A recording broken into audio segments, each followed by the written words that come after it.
Heritage International Headquarters in Fort Mill, South Carolina. This is Prophetic Perspectives on Current Events with Rick Joyner. Welcome to Prophetic Perspectives on Current Events. And we've got a special guest with us today, Britnie Turner. And Britnie was a former student at MorningStar University and left here and did some remarkable things. You did some remarkable things while you were here, but tell us a little bit about yourself. Who are you? Who is Britnie? Thank you, Rick. I was a student at MorningStar 2006. We had a speaker come in and tell us this crazy story about how you could buy houses and the rental income that spits off of those could actually fund your missions.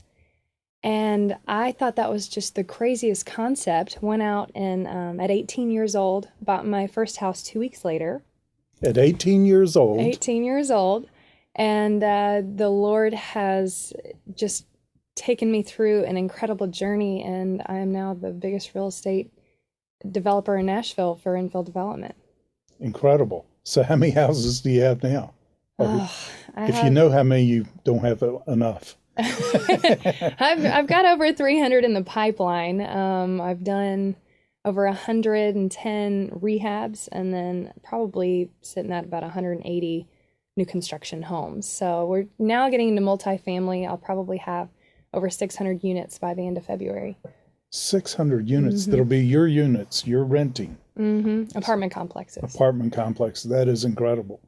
And you're 26 years old? I'm now 26. So wow. It's all come with the journey, and the Lord has been really just amazing. And my favorite part is that the Lord gave me a vision when I was 12, and he said, you're going to be a missionary in Africa. Mm-hmm. And so I thought, I'm going to go to Africa. This is the deal. And it's going to have to be just, the normal place. Rich people are evil. All they do is work for money. They're this absolute slave to the God of money. And the Lord took me through this path of just stretching and showing me that it's just a tool. And Gene Stride is my coach, and I talk to him every week. Mm-hmm. And one time when I was in the beginning of my journey of real estate investing, I told him, Gene, I just want to be out in the mission field. I just want to be saving babies. That's what I want to do. And he actually called me from Ukraine that week, and he said, Britnie, let me tell you a story. He said, this morning I met a little boy and a little girl, and they both had really big cuts in their arms. And I asked one of the ladies that worked there, what happened to these kids? Apparently, and this is gruesome, mm-hmm. Their mother had barbed wired them back to back to a chair, stabbed their father to death, and then killed herself. The kids were left in the chairs for about 3 days.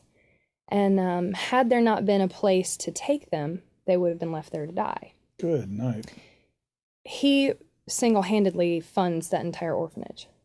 And he said, Britnie, it is your responsibility as a Christian to make more money than for just the ability to support you and your family. He said, that's a cop-out.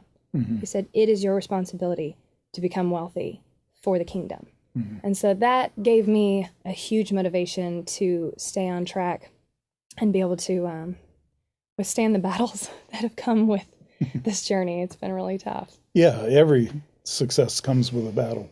Every victory takes a battle, or you wouldn't have a victory. Yeah. For sure. But I know you've been through some.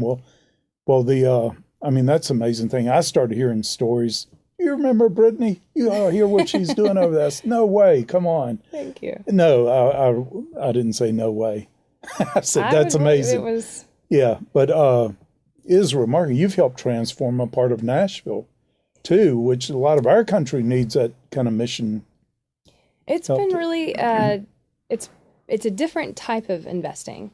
So I went to, Gene is on the board for Horizon Initiative, mm-hmm. and I went over to Africa with him in 2013, and they showed me how they've got this self-sustainable orphanage where they not only train the kids to be self-sustainable when they leave, either through a job or skills that they've learned on the property, but the orphanage itself has enough, they have a cow farm, a chicken farm, and a garden that they feed the kids with, but they also sell it in the marketplace. And they're working every day to make it completely self-sustainable.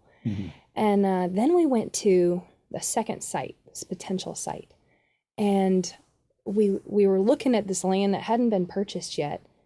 And it was really funny. On my way over to Africa, it was my second time being there, I was complaining. I'm like, I have no skills. What am I going to do? Flip a mud hut? Can't pull any teeth or anything like that. And I was like, all these skills that I've been learning over the last couple of years aren't going to be helpful. But when we got to the second site, I helped them analyze the property and helped them with the land deal, and then helped them with the site plan. And then I helped them with the architectural renderings for how the kids would be set up in the houses. And then I helped them do a market study to say, do we need a chicken farm or a tilapia farm? What would sell best in the markets? And then I was the most recent of all the business guys that are part of this group at startups. So I helped them come up with a business plan, and we just were like, we need to create a template for self-sustainable orphanages, and we can actually carry this template to other orphanages and make it just grow. And long story short is, you don't know what the Lord's taking you into.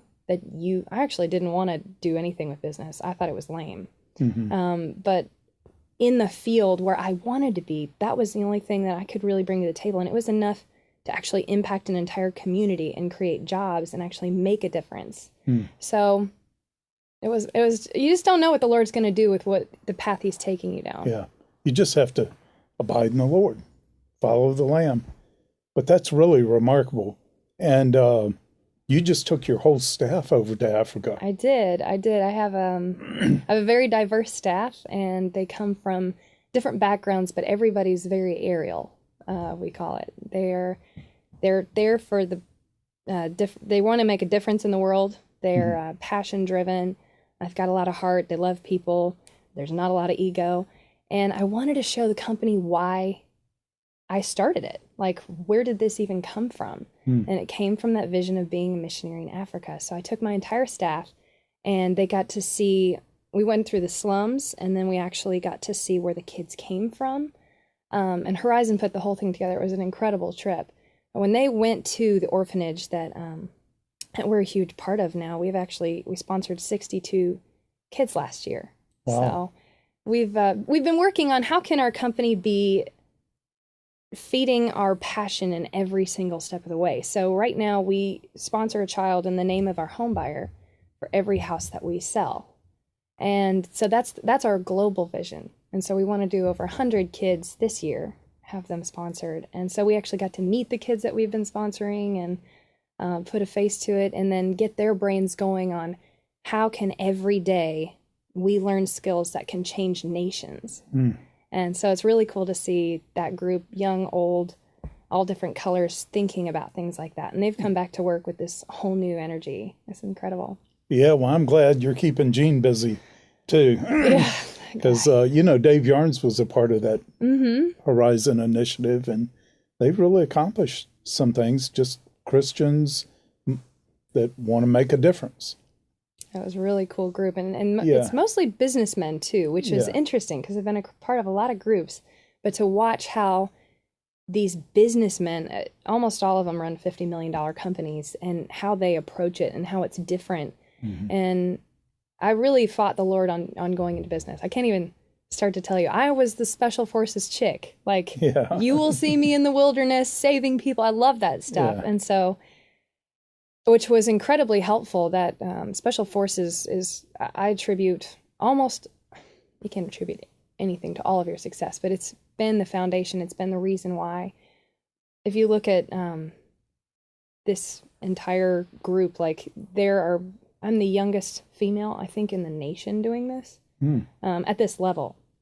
So it's very emotional. It's incredibly difficult. And special forces, the entire point is to teach you how to overcome yourself mentally, physically. You're talking about the MorningStar Special Forces. MorningStar Special mission. Forces. Yeah, they train you on how to be mentally, physically, and emotionally prepared. And they push you past yourself so much here with the training that you are trained on how to be a leader in any situation and not get off track with the mission.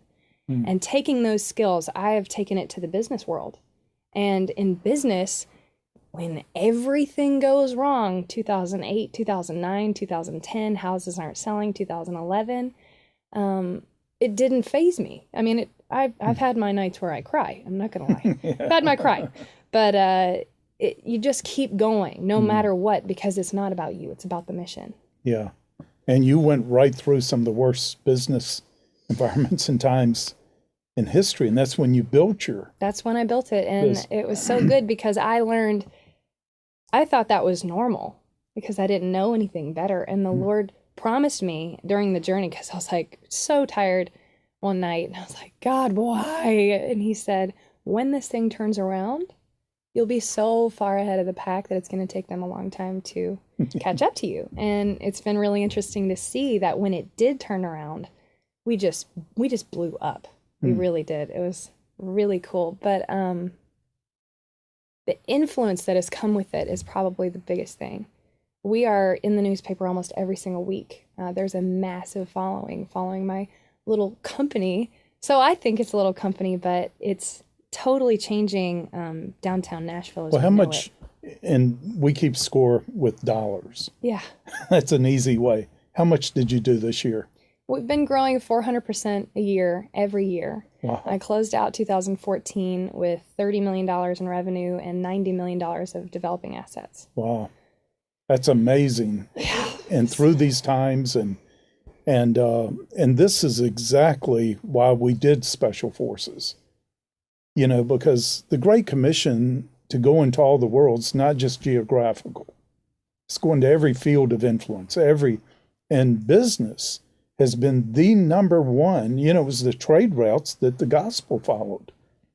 And business is basic human transactions. And that's why, you know, the two pillars of the temple, one was named after a priest, Jachin, and one was named after a businessman, Boaz, you know, of Solomon's temple. And that's why I think, you know, somehow the Lord wants into everyday life. Mm-hmm. That's where business is done. That's where he did almost all his ministry, everyday life. And that's why I so wanted to get your story out there. You know, this is what we're talking about. And you're really going for it. But you're also facing the, you know, new levels bring new devils. Oh, man. And you've suffered all kinds of legal attacks and everything else. Comes with the territory. It shocked me when I was in business. The more successful you could become, the more of a target you are for everybody. It's been interesting to see how people react.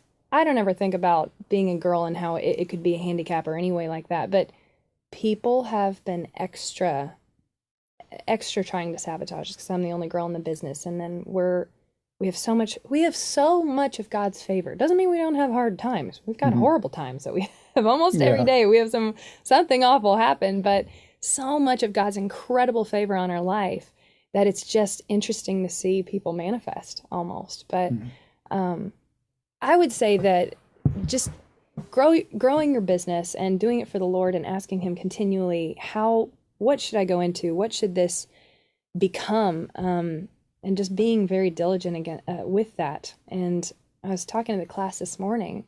I said, if I could get anything out of my head and into yours, it's that when you think God's shutting the door, it might just be an obstacle that you have to overcome. Because, you know, if the butterfly didn't have to bust out of that cocoon, it wouldn't have the muscle to fly. Yeah. And the Lord it's not for God that he tests you. God's not this big evil God saying, oh, well, I'm here to test you because I'm bored. It's the Lord giving you a story to tell yourself, to create enough faith, to believe in yourself, to be able to overcome that obstacle. Because he wants you to know you can do it so that he can give you more. And I talk to Gene every week, and so he's been following the journey, and he's been hearing about how hard these things are. I mean, I've had a guy steal $1 million from me. I've had partnerships break up. I've had 4 lawsuits now. I've had a house fall off a cliff. I've had fires. I've had floods. I've had freeze storm. I've had so many things. I mean, internal sabotage, like just madness unfold at times. And I said, Gene, you know better than I do. is this normal? And he said, Britnie, I've been in business for 40 years. And all my friends have been in business for about 40 years. And he said, and I'm sitting here thinking, he's going to tell me. He's going to say, you're the only one. Oh, no, he's going to tell me this is normal. And I just need to know that. And I can keep going because everybody goes through this. And he goes, Britnie, you know what? I have never seen people go through what you've had to go through. And he said, but I had a vision. And the vision was you in a boxing ring. And you're just fighting. And then I heard ding, ding, ding. Qualified for the next round. Wow. And I guess the biggest thing I would like people to take away is that just because the Lord's calling you to it does not mean it's going to be easy. And an open door from the Lord doesn't mean it's going to be easy. Mm-hmm. Like, yeah. If it's anything that happens too easy or too fast is almost always insignificant. Right. You look at all the great callings in Scripture. Look at what they went through to get to that place where they could be used. And this whole life is training for reigning. You know, it's all about, much of what we're doing is not even for this life. Right. And he's, I was thinking about, one on our staff, their grandchild, had a major brain tumor. Mm. And I mean, this baby has been through more than I could ever imagine. I can't imagine with the parents and grandparents. And the Lord just checked me out one day. He says, look how much treasure I gave them. Look how much gold they got. And, didn't he say the testing of your faith is more valuable than gold? I said, these guys are loading up, because that faith is more valuable than the dollars or whatever we could make. That faith in God. And the only way you can grow in it is get it stretched. It's going to be where you have to use your faith. Obviously, you're in a big fight for a reason. I mean, you are getting attacked. I got attacked a lot in business. Had a IRS agent set up his office in our building, he was there all the time. We had, the more successful you become, the more everybody is either wanting to get it from you, or they think you stole it somehow, you cheated somehow, and that's amazing because back when I was in business, it was probably one of the best countries in the world to be in business in. Now, America's not that way anymore. We're not the number one place to be in business. It's become very hostile to business in America, and that's got to change. It needs to change, and but it is gonna take a fight. But there is, we're not warring against flesh and blood either. Mm-hmm. And your battles are obviously preparation for bigger things. And but you're not doing remarkable things now, but we always have to keep the vision. How far can we go? Mm-hmm. How high? There's no limit if you don't quit. No limit. There will be setbacks. There'll be times we have to pick ourselves back up, but we have to go on. But you also got into pageants, and tell us the pageant story. What happened there? Well, your whole family, I think, is my family is now, but so I was all special forces girl. I've been in cage fighting. I've swam with sharks, jumped out of planes, done a very big thrill seeker because I like pushing myself and getting over fears. And the Lord actually told me to do pageants. And I was like, no, God, please, no. And because, it was so hard. It was a different kind of, you have to deal with all your insecurities. Someone's trying to find something wrong with every single part of you. But I'm so glad I did them because, and this is the part most people don't know about pageants. So if you're doing them, let's say you're 16 years old, if you're practicing for that onstage question, we're going to give you, you won't know what the question is, but to practice for it, you're going to have like 20 pieces of paper full of questions, that you have to start practicing so that in the event they ask you something related to that, you can have some kind of an answer just understood in your mind. And as a 16-year-old, 17-year-old, however old you are, most people are talking about Facebook or nails or whatever stupid thing. Nobody's saying, what is the most important qualities in a woman leader and why? What are the top 5 issues in American teens and how can we address them? Like they're really big, important things. If you win, what will be your platform and how will you use it for good? And so you really have to figure out who you are so deep inside at such a young age. Like, what are my foundational principles? What's important to me that I can actually not only have clear, because I just have never thought of it before because no one's ever challenged me on it, but how can you say it after you've starved for yourself for 2 weeks? Everybody's waiting for you to mess up so they can make you the next YouTube sensation. Nervous wreck in heels that your feet are sweating in front of thousands of people. So you are that prepared for any question in the world. And the bottom line that they train you is, if you know yourself and you know your heart and you know what's important to you, you can answer it. And I found it to be so incredibly valuable that I had that training. I'm not the best pageant girl ever, but it was like a short period of my life that the Lord trained me how to carry myself in front of in the public. I recently won Ernst & Young's Winning Women Award between the U.S. and Canada. Only 13 women win it. And when I went on stage, everybody knew I was the only one with confidence. I was the only one that carried myself like I knew what I was doing and just had a presence. And that presence had so many people come up to me afterwards, ask me about my business, ask me about why was I, it was just, it stood out so much. And I can say directly related to pageants. Wow, that's incredible. Most people don't have a vision for going to pageants. I didn't either. I that really could be did. a special forces course. I was so mad at God for making me do it, and I didn't know, but I can't tell you how much every single day, just knowing how to carry yourself, it was so valuable. And the Lord knew what he was doing, and you just have to trust him. And sometimes you won't know for 5 years how it's going to work out, but forever you might not know. But I had so many people come up to me, world leaders, multi-billionaires, Forbes, Fortune, Success Magazine, Wall Street Journal, all these people interview me. And guess what I got to talk about when they interviewed me? God. How the Lord has shown up in my life. I cannot tell my story without saying, and the Lord told me this, and the Lord told me this.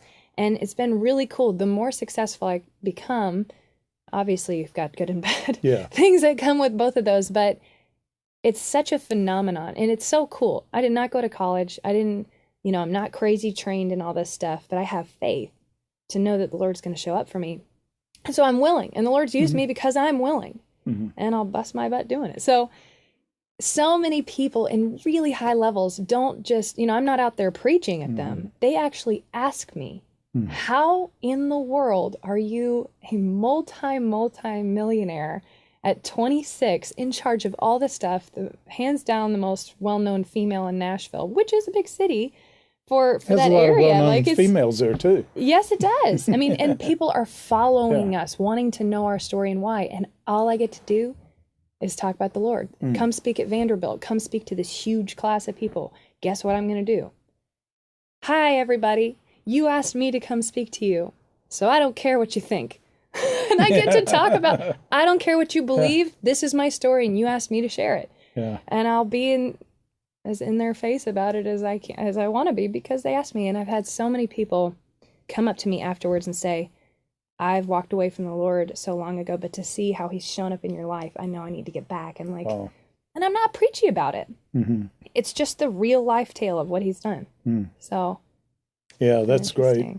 That's great. It's all special forces did this for Britnie. It really did. No, it did. I would never have had the guts. I lived in my car for several months in the beginning of this journey because I was so broke. And if I didn't have the training, there is no way I would have survived this. Wow. I would be way too emotional. Okay, it was special forces. It really was. I promise. But it was. I talk about it every day. We talked about today when I was going over next year's courses.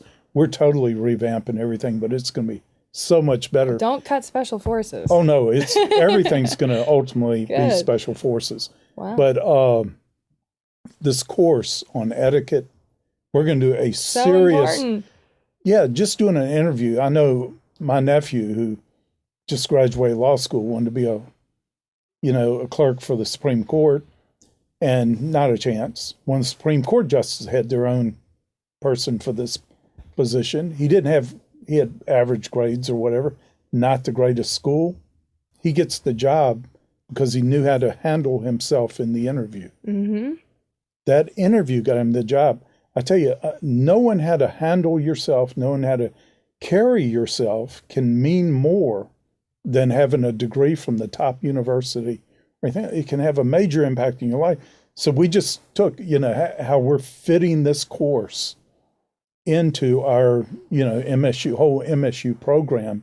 Training, we're going to have you over. You got to teach some of this. I will whip them into shape. Well, there's a verse, and I actually was getting away from this in special. Well, it wasn't through special forces. I was always in the beginning.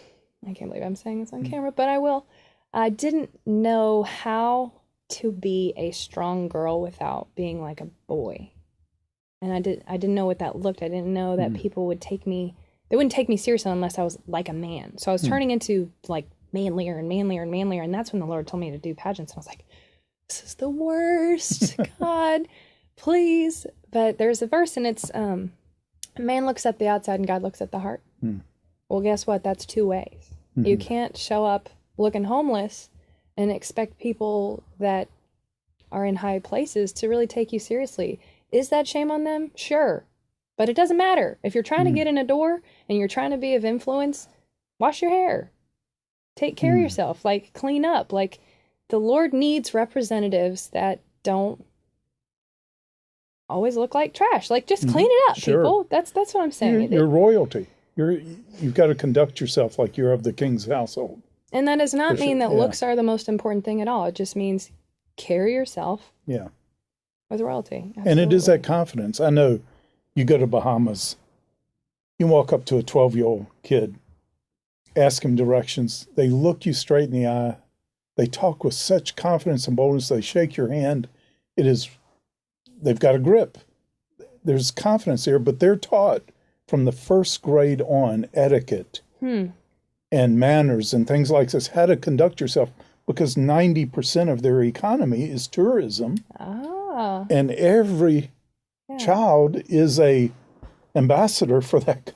So, it is just so remarkable to see these children. Why can't we do that with our children? We're going to do it with ours here, where they can go into the White House, go into a receiving line, have total confidence, but we have to do this. It is a part of it.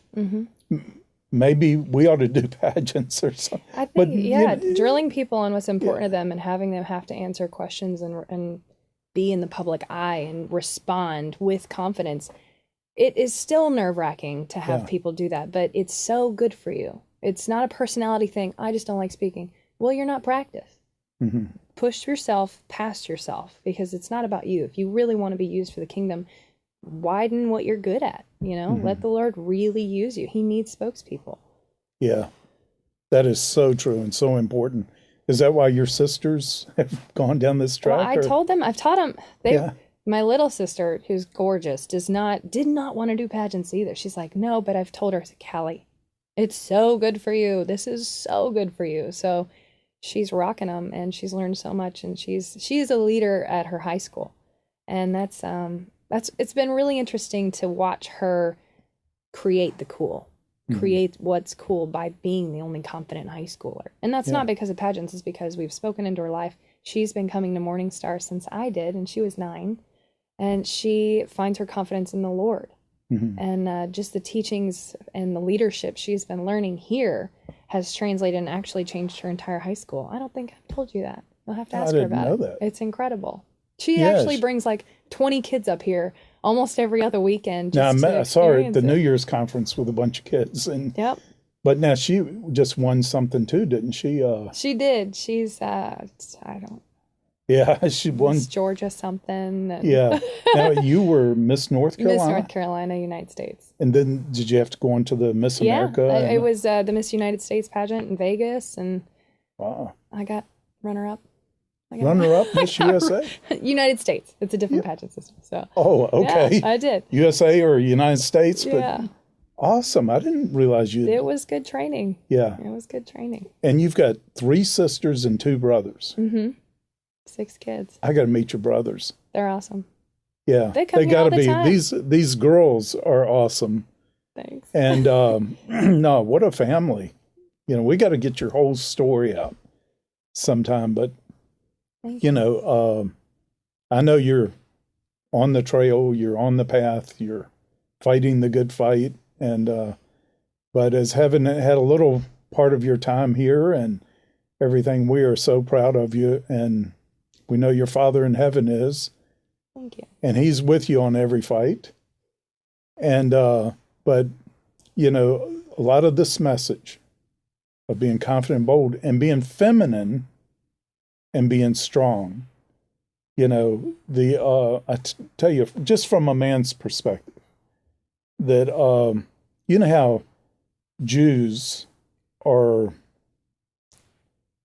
let's just say, most of them I've talked to, and some of them are relatives, that they get so put off by people who are trying to be Jewish, who are Gentiles, Mm-hmm. They disrespect them for that.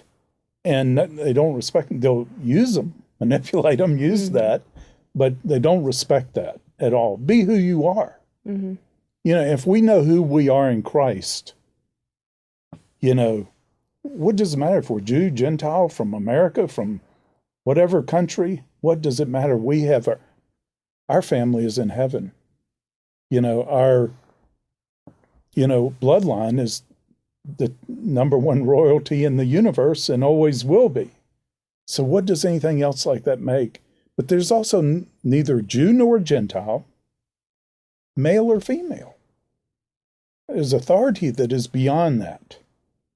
There's a way that we conduct ourselves as children of the King that is beyond where, people are going to look beyond the external.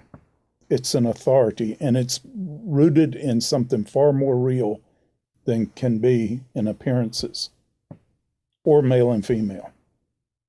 But anyway, thank you so much for sharing this, and we're excited to watch what God's doing with you, and I believe you're going to be building some of those cities in Africa. Well, thank you for giving me a strong foundation with this school and with Special Forces. It has been the game changer of my life. Well, we're going to make you pay us back by coming over here a whole lot more and jumping into helping some others along the way. You've and your family, your whole family is so awesome. Thank you. We've got to get them over here, and more than just visiting conferences and all. I love But you'll see the whole school, MSU, is going to be radically different. Don Potter gave us a word that before you can make a sharp turn, you've got to slow down. Mm-hmm. So this has been our year of slowing down, backing up. Yeah. And now I think next year it's going to go to a whole new level. But it's based on what we've learned, a lot of it from the Special Forces thing. And you can be 80 years old. You can't run up mountains, but you can be a part of God's Special Forces. Mm-hmm. And that's what we're going to incorporate. Whoever you are, where you are, male, female, black, white, green, yellow, whatever, it doesn't matter what color, doesn't matter. You can be a part of the ultimate force God is raising up in the earth. Amen. Yeah. Well, thank you so much, Britnie. Thank you. Okay, Appreciate next time you got to win the Miss United States. I No, don't know. I'm not putting that on you. But no, let's go for it. We got to take over this world. And that is what is happening. The kingdom is growing.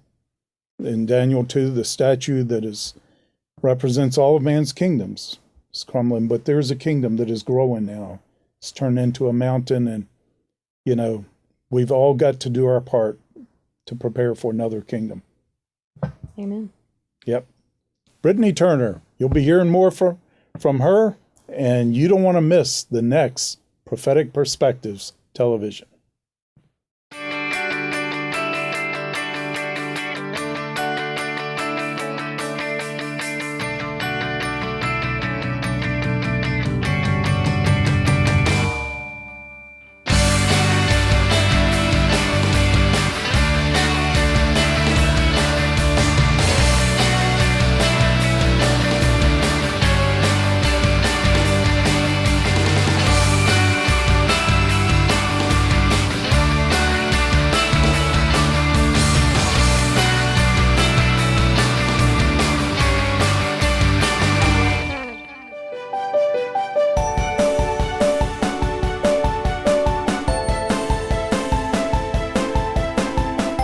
TV, online, on the go, and on your iPad. Tune into Prophetic Perspectives with Rick Joyner, always available on MorningStarTV.com.